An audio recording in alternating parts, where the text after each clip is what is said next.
And welcome to the X Zone, everyone. I am Rob McConnell. We're coming to you from our broadcast center and studios in Niagara, Ontario, Canada.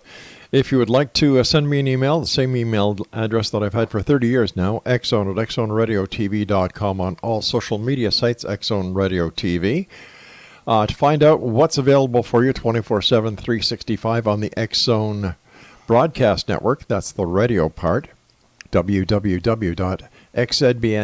And for the X Zone TV channel on SimulTV, visit www.simultv.com. And in the search engine, just type in X Zone. My guest this hour, X Zone Nation, is Mark Anthony. He's known as the psychic lawyer. Now, Mark is a fourth-generation psychic medium who communicates with spirits. He is also a successful attorney, licensed to practice law in Florida, Washington, D.C., and before the United States Supreme Court.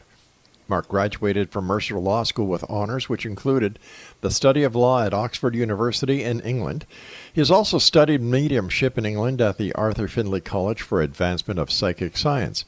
He is the best-selling author of Never Letting Go and Evidence of Eternity. Mark appears nationwide on TV and radio. He recently appeared on CBS TV's hit series, The Doctors. He is featured speaker at conferences, expos, universities, which include Brown, Columbia, Harvard, and Yale, and in 2019 is on a nationwide tour.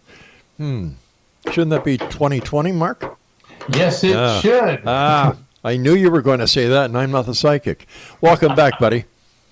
Thanks, Rob. It's always great being on the X Zone, and I have to compliment you and the entire X Zone team for the success and how the not only the X Zone but the TV station is just it's just blossoming. That is fantastic. Good job. Well, thank you very much, and that's because we have guests like you coming on the show, and we've had the opportunity of having you on the show many times over the years, and I'm very happy to say that you are a good friend, not only to myself, but to the members of the X Zone Nation. So thank you for all you do, Mark.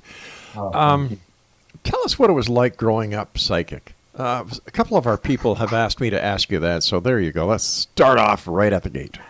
It's funny because I can't remember a time when I wasn't, and the reason that I say that is both my parents had these abilities, and it's obviously a genetic trait which runs in my family for generations. And so, Rob, when I was about 3.5 years old, I started having my invisible playmates and friends, except for the fact that my parents could see them as well.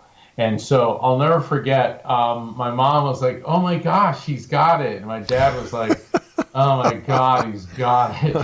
And Mark says, "What the hell do I got?"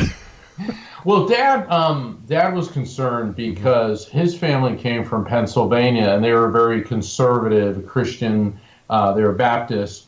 In fact, my great-great-grandfather on that side of the family was a Baptist minister. Oh. And even though my dad and his sister, his mom, and his maternal grandmother were mediums, it was the type of thing that was very clandestine. I mean, they didn't talk about it in public, and they kept it very quiet.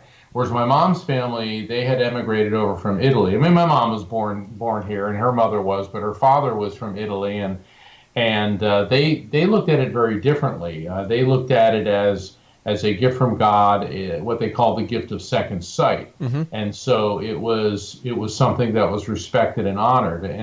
And so when I started having these abilities, my parents were like, "Okay, Mark, talk about it to us, because people outside of the family will not understand." And I got that memo pretty quickly because, it's hard enough being a kid. Yeah. But when you're a different kind of kid and a weird kind of kid, it's best to keep it at home. And then I also realized that, not when I go over to my friends' houses, their mom and dad weren't talking about spirit communication and premonitions and things like that. So I realized at a pretty young age to keep it between myself and the family. But then as I got older, it was kind of it was difficult being a teenager when your parents were psychic mediums, because they always knew what I was up to.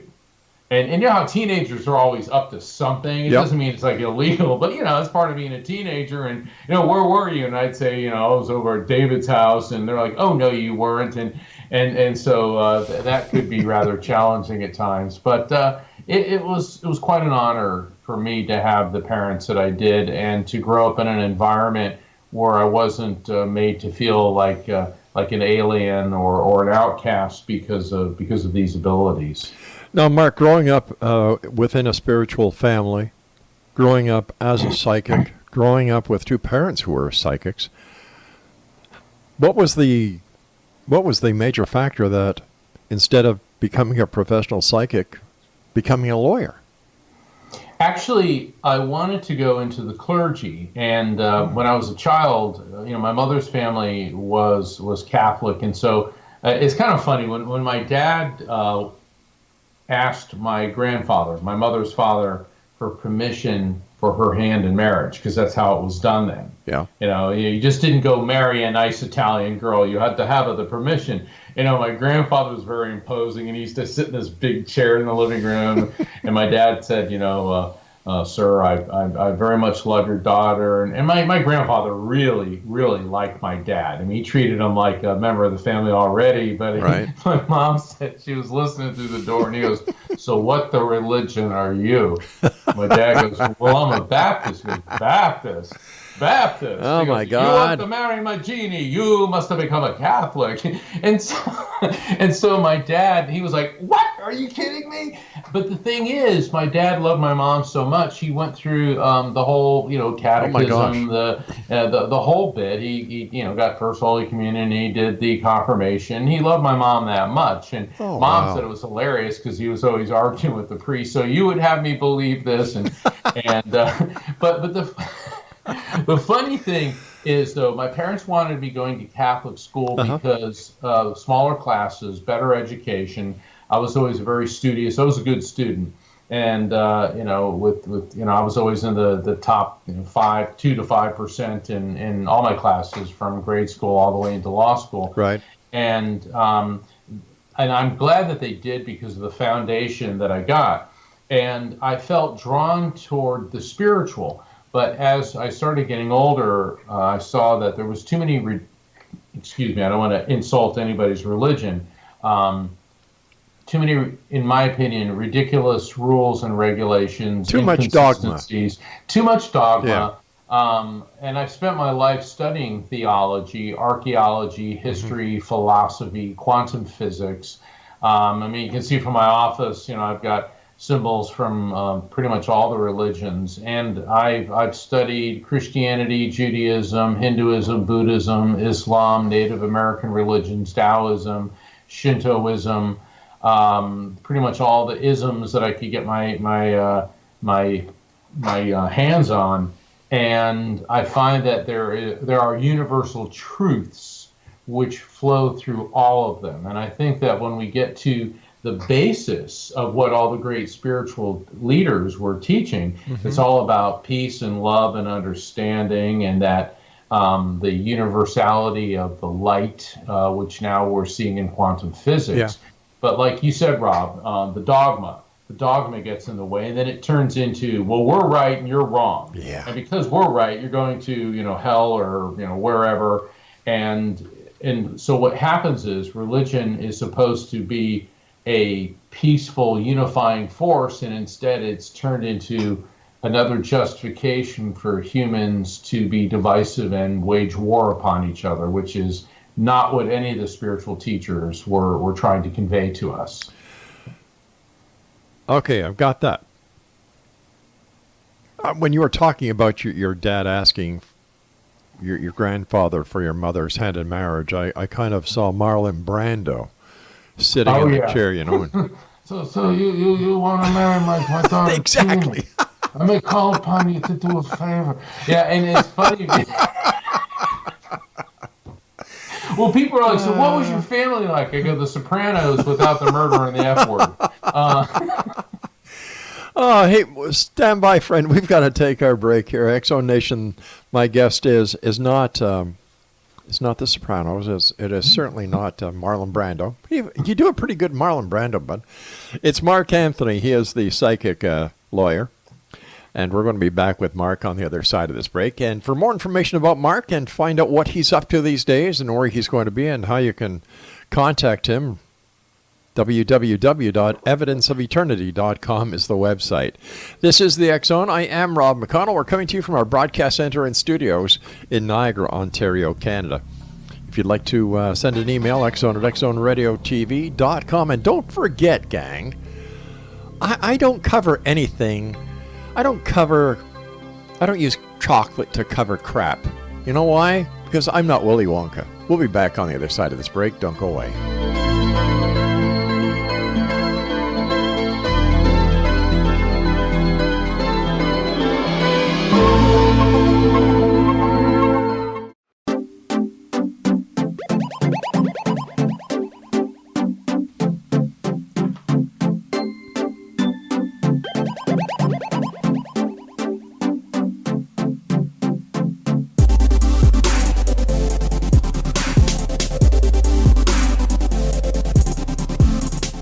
Welcome back, everyone. Mark Anthony is our special guest. He is the psychic lawyer. His website is evidenceofeternity.com.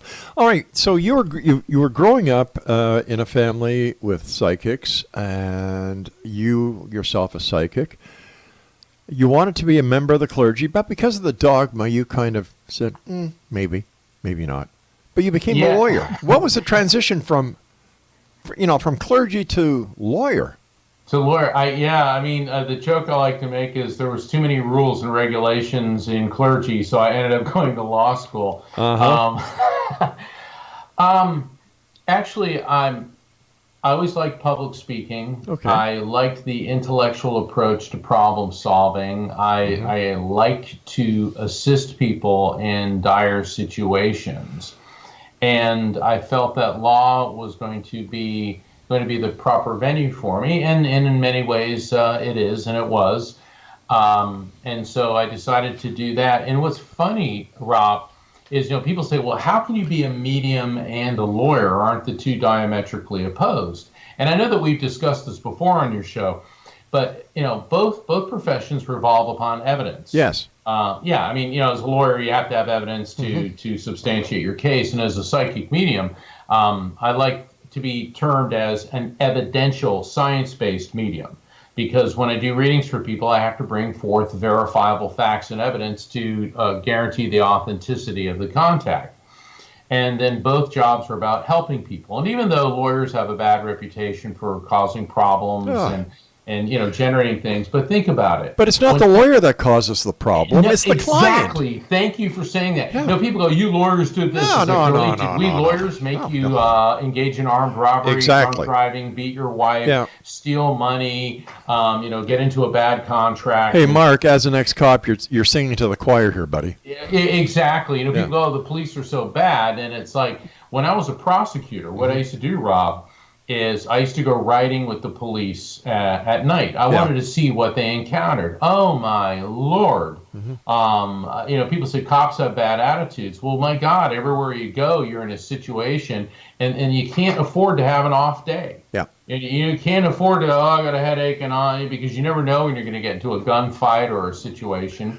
And then I used to go out with the game wardens, and see, I live in Florida. And we go out on the airboats out on the St. Johns River, and that was really cool. But what the game wardens were telling me is their jobs were even more dangerous, because everybody they come into contact with when you're out in a swamp in the middle of nowhere is armed. Yep. And that's because they're either hunting, which it's generally okay, or they're doing something illegal. And the problem is they don't have backup. I mean, what do you say? Okay, I got shot, I'm wounded, and I'm near that, that palm tree that's kind of crooked near that pile of cattails. So that was very, very dangerous. Yeah. And I used to go with the SWAT team when they'd go raid, drug dealers and stuff. It was kind of like being in an episode of, like Law and Order or Miami Vice or, whatever, Life PD, those shows. And because I wanted the experience and I wanted to see how all of it worked. And then when I transitioned over to doing criminal defense work, I saw, a completely different view on things. And then I got into complex civil litigation. So I've tried something like 300 jury trials. I mean, I have done my time in court, and it's very rewarding in many ways. It is not an easy job, and people tend to put lawyers down. But the thing is, who do they call when they're in trouble? Exactly, and like I said, the lawyer is representing the person who has the problem. So how can it be the fault of the lawyer, for goodness sake? That has never made sense to me. And we were talking about, you went on ride-alongs. My God, when I was in the police force, those flak jackets and the paramilitary outfits they use today? Oh, yeah. All I had was my shirt. Oh, my God. You didn't have a bulletproof vest. And my territory was 30 square miles, and I was a lone car in that area. My backup at the very closest would be 15 to 20 minutes away. But you know what? It taught me how to use my brains. It taught me how to treat people. And your intuition. Oh, and big time. Big time. Well, I'm so glad you brought that up, because people, they say, well, how can I become psychic? And it's like, to an extent, we all are. That is true. And for every first responder, everybody that I know that's in the military, you learn to trust your gut. Yep. Because you develop a sense of situational awareness where you go into, and it's funny because I always naturally do this. Whenever I go to a restaurant or a place, I never sit with my back to the room. I want to see what's going on. And all the cops I know, like friends of mine that are cops who go out for dinner, I'm like, well, I want to sit there. Because they want to see what's going on. Yeah. I've never been one of these blasé people. Plus, my dad was a Navy SEAL. So learning about, he was a medium and a Navy SEAL, and he told me that his intuition, he saved his butt. That's not how he put it in more than one occasion. But, and so people need to focus on being aware of what's going on around them. And then when you're in a situation, you get that gut feeling. Okay, when you get a gut feeling in your solar plexus, which is your stomach, that is, the solar plexus, Rob, is the second most complex bundle of nerves in your body outside of the cerebral cortex. And that's why people feel it in their gut. Women call it their women's intuition, men call it gut instinct, but it's the same thing. And this is where, as in psychic work, we receive vibrational impulses of an emotional and of a physical nature. So when I do readings for people, I normally start picking up on initially how people died through physical sensations and things. I start picking up on emotions and feelings. And then it progresses from that into more complex information, which arrives into the pineal gland, which is the center of the forehead, about 4 inches back.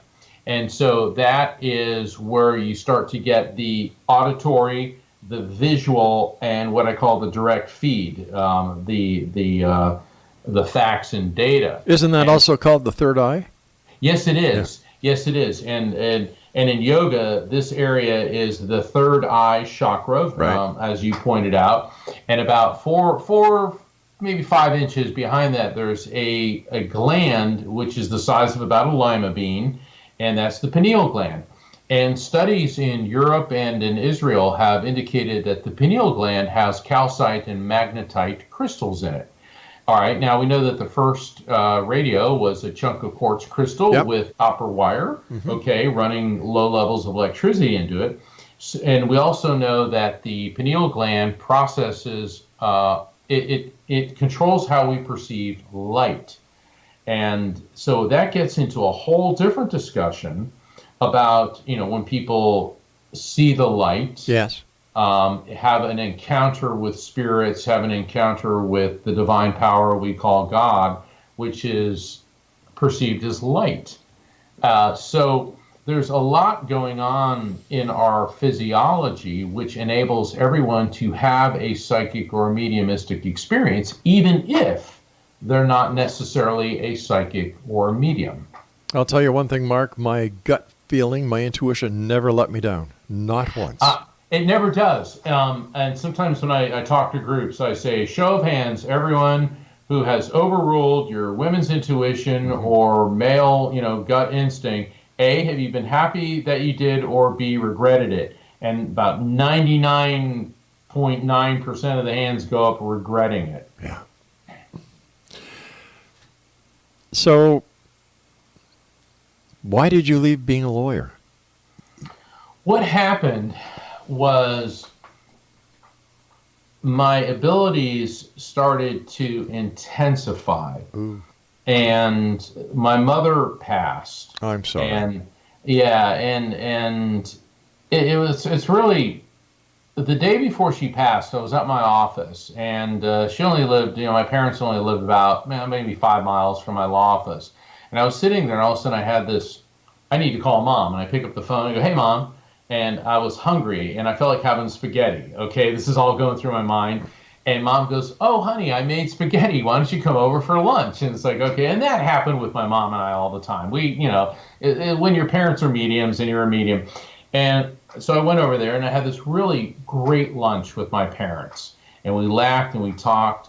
And mom looked tired, but, I just figured she was okay. And when I left, as I was leaving, she said, "Mark, I just want you to know that I've always felt so lucky to have you as my son." Oh my gosh. And I was like, wow. And I hugged her and I kissed her. I go, "I love you, Mom." And then the next morning, I was in court. I was doing a hearing. It was in a criminal court. And the judge's assistant came out and said, "Mark, we need you in the judge's chambers right now." And I knew something wasn't right, and I went in there, and it was a phone call from my office, and they said, "Your mother died." And I'm like, God. "What?" And so after that, things started intensifying, and the pivotal moment, and I feel blessed to have recognized this as a pivotal moment. Mark, take a break. We're going to be back on the other side of the news. Exonation, Mark Anthony is my special guest. He's also known as the Psychic Lawyer. His website, www.evidenceofeternity.com. Mark and I will be back on the other side of this news break. Don't go away.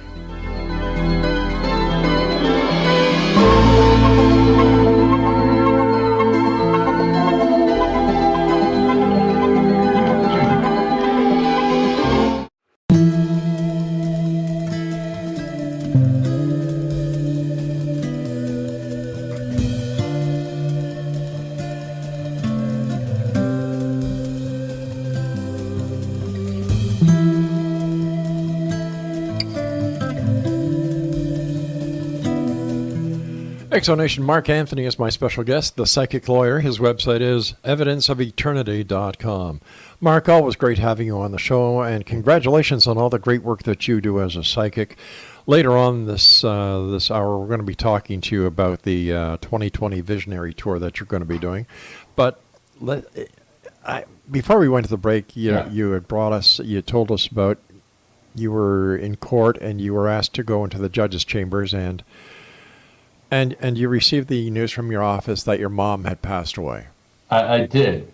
Yeah, and it was very devastating, as always the news is, Sure. because it came right out of the blue. Yeah. And I had that collapsing feeling that you get, and I was like in shock, and it was just absolutely devastating. And so eventually I got to my parents' house. The judge was cool about it. He goes, "Mark, go, Yeah. And it was horrible getting there, seeing my dad in such agony, because they had been married for decades. And then, my brother showed up, and then my sister, and some close personal friends. And then things started going off the scale with me. I mean, I'd always been able to perceive spirits, and I'd always had this ability. And it was about 2 weeks after my mother passed. Right. I actually had to pick up her ashes. Okay, so it was hard enough as it is, and they gave them to me in this urn, and the urn was in this box, and I put it in the back seat, behind the driver's seat, Right. for me. and something told me to pull over. So I pulled into this parking lot, and I sat there, and all of a sudden this flash went off, like inside of my head. But I looked to the left into the passenger seat, and I saw the silhouette of my mother in this silver white light. I mean, Rob, it was like one of those, Moses on Mount Sinai moments. And she spoke directly to me, and she said, "Mark, you have been given the gift of mediumship so that you would not be crushed by grief. But now you must help those who are suffering with their grief." And then it's like I came out of it, and I was like, oh. And Rob, we think that we have a certain amount of control over our lives. Do we? No. Or are things preordained? Because from that day onward, all of a sudden, I was catapulted out of the practice of law into doing this, and I never once looked back. But I also realized that my background in the law has given me credibility, a foundation in science and in physics, and the ability to explain what I do to people who believe and people who may not necessarily believe, but at least will be open-minded. And there isn't a day that goes by that I don't thank God for being able to do what I do. Mark, do you think that with your mother's passing that you inherited her gift to strengthen yours? That's a very interesting question. Actually, nobody's ever asked me that before, Rob, so kudos. Yes, and they actually do things. When I say they, in the new book, in my book, Evidence of Eternity, but in the new one that I've just finished, the manuscript, I talk about the collective consciousness. We are all cells in the body of God. In other words, when you die, your soul, which is housed in the brain, leaves your brain and plunges into this like cosmic internet, or you can say it's like a drop of water that plunges into an eternal ocean. Mm-hmm. And so spirits, being pure energy, pure quantum electromagnetic energy, are linked to other spirits that are linked to other spirits, that are linked to this vast intelligence. And there have been a number of periods in my life where, okay, I have an ability, and then something happens, like with my mom, and then something happens again where they kick me up. And as with any skill, the more you work with it, it begins to shift and change and flourish. But I've also seen how there's the direct intervention of the collective consciousness, which will refine and accelerate abilities at various times. So this is certainly that part of it. And I welcome it, and I look at the collective consciousness. You can call it God. I certainly believe the collective consciousness is part of the divine intelligence and energy that we call God. And I believe that this is all part of something which is much larger than me. I do not get impressed with myself. I look at myself merely as the custodian of this ability, and I have to use it in service of humanity. And so that, in my opinion, is the way that these abilities must be viewed. I guess for some of our listeners, the best way that I would like to try to explain it to them, Mark, is that Star Trek, the new generation, the Borg, the collective. Yes, that makes a lot of sense in Star Trek. I mean, I certainly am a huge fan of Star Trek, Star Wars, and science fiction. The Borg were this race that used to assimilate other races, and then they had this collective hive mind. Right. The difference between the collective consciousness and the Borg annihilates the individuality. What the Borg does in science fiction terms is absorbs technology and information at the cost of individuality. Whereas with the collective consciousness, the gift that God gives to all of us is our individuality. And so we are part of the collective and able to draw upon this vast database, but are able to disconnect from it in order to do whatever it is that spirits do. A large part of that is to communicate with us and to convey information to us from the other side of a healing nature or of a scientific nature. And we talked to a lot of the great luminaries throughout history, and they believed that there was something much greater than them at play. Albert Einstein said that religion without science is blind and science without religion is lame.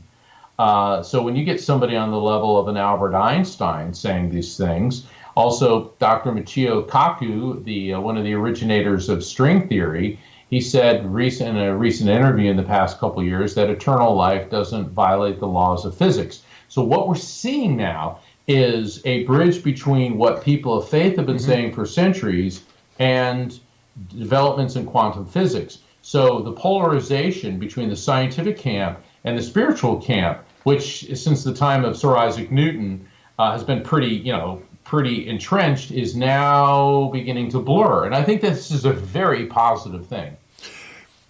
So are we seeing the marriage between the world of psychic phenomena and the scientific community and religion all pulling together, pooling all the information that they have together in order to once and for all bring forward the proof that they are three separate disciplines, yet they are all part of the same discipline? Yes, certainly in the circles that I move on in the metaphysical world.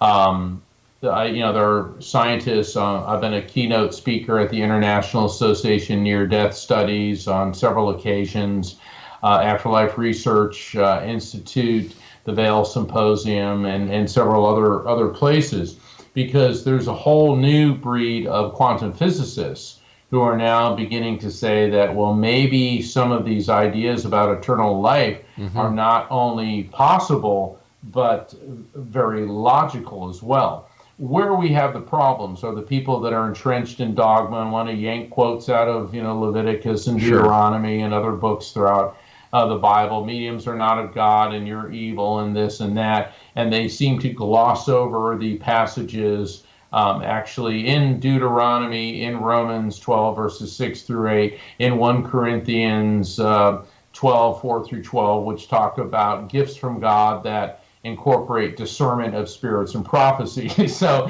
it simply depends where you look. And, with all due respect to peoples and their beliefs, I don't think that we should anchor our understanding of the divine power that we call God into things written by men for men in the Bronze and the Iron Age.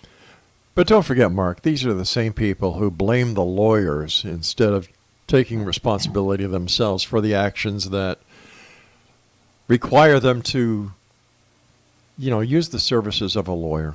So there you go. It's funny because, living in Florida, there's a lot of conservative people here, and I used to be more politically involved. Now I stay strictly neutral. I don't even render opinions on it. And people, your lawyers are evil, and they're all those, evangelical right wings, and boy, then their kid would get arrested for drunk driving, and they're in my office right away.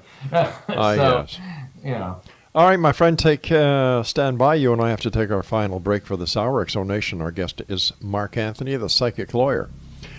For more information about Mark, visit his website, evidenceofeternity.com. Now, when we come back on the other side of this break, we're going to be talking to Mark about his 2020 Visionary Tour.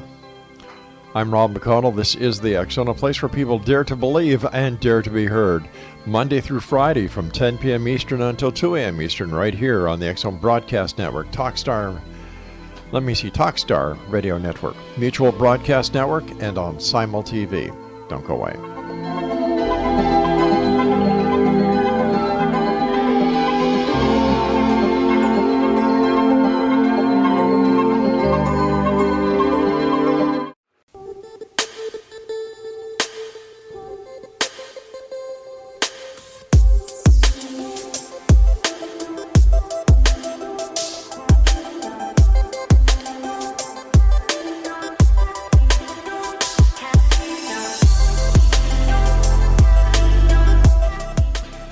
My guest this hour, the psychic lawyer Mark Anthony. His website is www.evidenceofeternity.com. Mark, tell us about your 2020 Visionary Tour. The 2020 Visionary Tour is taking me across the country. I just returned from a week in Houston, Texas. Love Texas. Wonderful people, great reception. This week, I will be in South Florida at the United Metaphysical Church of the Palm Beaches on Saturday, March 7th at 7 p.m. for an evening of spirit communication, where I'll be connecting audience members with loved ones in spirit. My next stop on March 21st will be in Burbank, California at the Marriott Los Angeles Burbank Airport, where we're going to be having not only an evening of spirit communication, but a red carpet event. I mean, this is a real big deal that's going on. And so once again, I'll be connecting audience members with loved ones in spirit. Then I'll be back to Florida on March 28th at Aquarian Dreams in Melbourne, Florida. But then in April, I'll be the keynote speaker at Helping Parents Heal annual conference in Charleston, South Carolina, and that's going to be in mid-April. Those are just a few of the locations that I'm going to be on. There's many more spanning the country. And Helping Parents Heal is a wonderful organization for people who've lost a child. It is the most devastating and crushing event that can happen to anybody. So it is a great honor for them to invite me to speak. And I'll be giving a presentation, The Healing Power of Spirit Communication, where I'll be explaining the science and the practicality of how to approach a reading. But don't expect algebra on stage. I definitely want to make it educational and entertaining. We call it edutainment. To keep people interested and to help them through the most difficult ordeal of their lives. So the 2020 Visionary Tour is going to be basically from Florida to Seattle, Washington, and many points in between. I'll be doing television appearances, radio like X Zone, and other shows and public events. So Rob, I appreciate you asking about that. And for people who want to find out about the events, please go to my website, which is evidenceofeternity.com, just like my book, Evidence of Eternity, and kindly sign up for the newsletter. It only takes a few seconds, and this will keep you up to date on where I'm going to be on the 2020 Visionary Tour. And once again, Exonation, evening of spirit communication, Saturday, March the 7th at 7 p.m. at the United Metaphysical Church of the Palm Beaches. That's located at 917 North Dixie Highway, Lake Worth, Florida. And then evening of spirit communication, Saturday, March 21st at 7 p.m. at the Marriott Los Angeles Burbank Airport, 2500 West Hollywood Way in Burbank, California. Once again, all the information about the Visionary 2020 Tour is available at www.evidenceofeternity.com. Mark, I imagine that communicating with spirit and bringing the memories and the feelings, the emotions that are shared between spirit and the person on this side of the veil is hard on you. But I can't imagine how hard it is for you when it comes to a child. Yeah, it really is. It's painful to see what the parent is going through. Yeah. But it also is very, very healing when I'm able to facilitate the communication and it touches the heartstrings of the parent. And like an attorney, like a doctor, like any professional, I must be sympathetic but not become empathetic where I'm getting caught up in the emotions of the client. And the reason for that is then I'm not doing my job. In other words, I have to maintain my professional objectivity so that I can transmit the information that is being conveyed to me, to the client. And my job is to get them as much information as possible. And so, yes, it can be very heart-wrenching at times to do this work, but it is also very, very rewarding. What people also have to realize is, because I get emails from people all the time. Can you ask so-and-so a question? Can you just do this? This isn't texting or instant messaging. Okay, I just don't dial up the other side. I need a connection with the person. And then people start complaining, well, how dare you charge money? And it's like, well, I don't live under a bridge. I have a staff that I have to pay. I have, the trips and a mortgage and all this, so yes, I have to charge for my time, because if I wasn't doing that, then I'd have to do something else to feed my family. And you don't want to be a lawyer anymore. Be able to do it at all. At any time when you've been communicating between the other side and this side, has there ever been a manifestation of the person on the other side? You mean as like an ectoplasmic projection, or the vision of a spirit, or? Well, I mean, I see them in my mind's eye, but as far as them materializing, yeah. I actually had a client. It was during a phone reading, and she started going, "Oh my God, there's like this cloud forming right near me." And the way she was describing it, it sounded like an ectoplasmic projection. Mm-hmm. But I wasn't able to observe that directly, so I can't say that that is what happened. But there have been a lot of odd things when I've been doing readings, where all of a sudden lights go out, or things start to flicker, or something like falls off a table. I mean, so things like that do happen because spirits are pure energy, and they can influence electrical fields around them. And I've seen some skeptics go, well, why don't they levitate this? And it's like, well, because this isn't a parlor trick, and that's not what they do. And trust me, if they could, they probably would take something and throw it at that person. But that's not what this is about. This is about frequency. And what I'm doing is basically I'm acting as the medium, as a radio, as the medium between this side and the other side, and they're conveying impulses of electromagnetic energy into my brain that contain intelligent concepts, which my brain converts into recognizable symbols and data based on my memories, feelings, and cultural associations. So it isn't about, being Harry Potter, Linguardia Leviosa, whatever the levitation. This is about communication, not about some type of sideshow. It's like, I've been to events where the so-called physical mediums make people sit in the dark, and they blast loud rock and roll in between whatever spirit they say is coming in. And the reason they're blasting loud rock and roll is, because of the frequency. What it's doing is it's covering up the sound of the people with the night vision goggles that are moving things around in the room, and giving the illusion that this is somehow a genuine spirit communication, when in fact it is nothing more than a leftover of Victorian era hucksterism. And that's the problem, is mediumship. The history of mediumship is fraught with fraud, because there are people who do these ridiculous antics and pass it off as mediumship. Mediumship is substantiated by objectively verifiable evidence transmitted from a spirit or spirits through me to the recipient. And for God's sakes, turn on the light. Okay, this is not some clandestine seance darkness thing.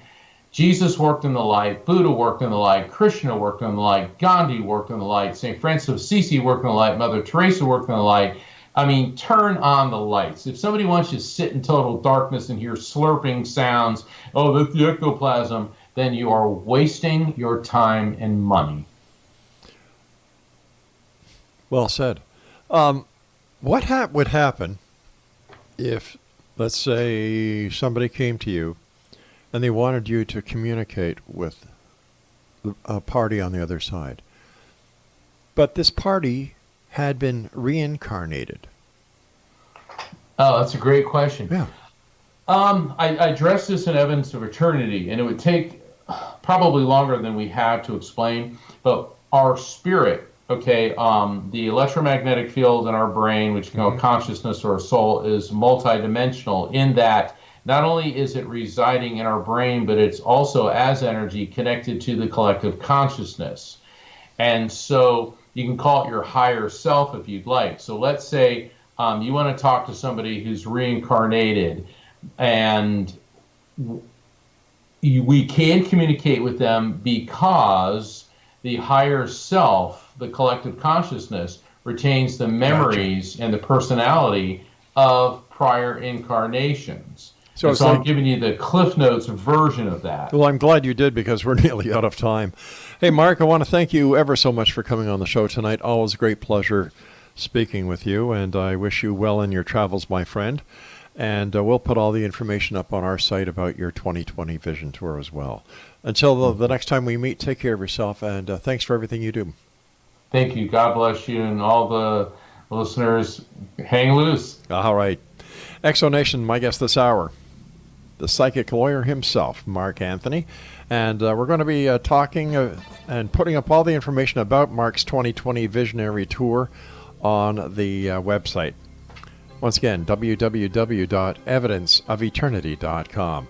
I'll be back on the other side of this commercial break with the news at 6.5 minutes past the top of the hour as the X Zone continues with yours truly, Rob McConnell, from our broadcast center and studios in Niagara, Ontario, Canada. Don't go away.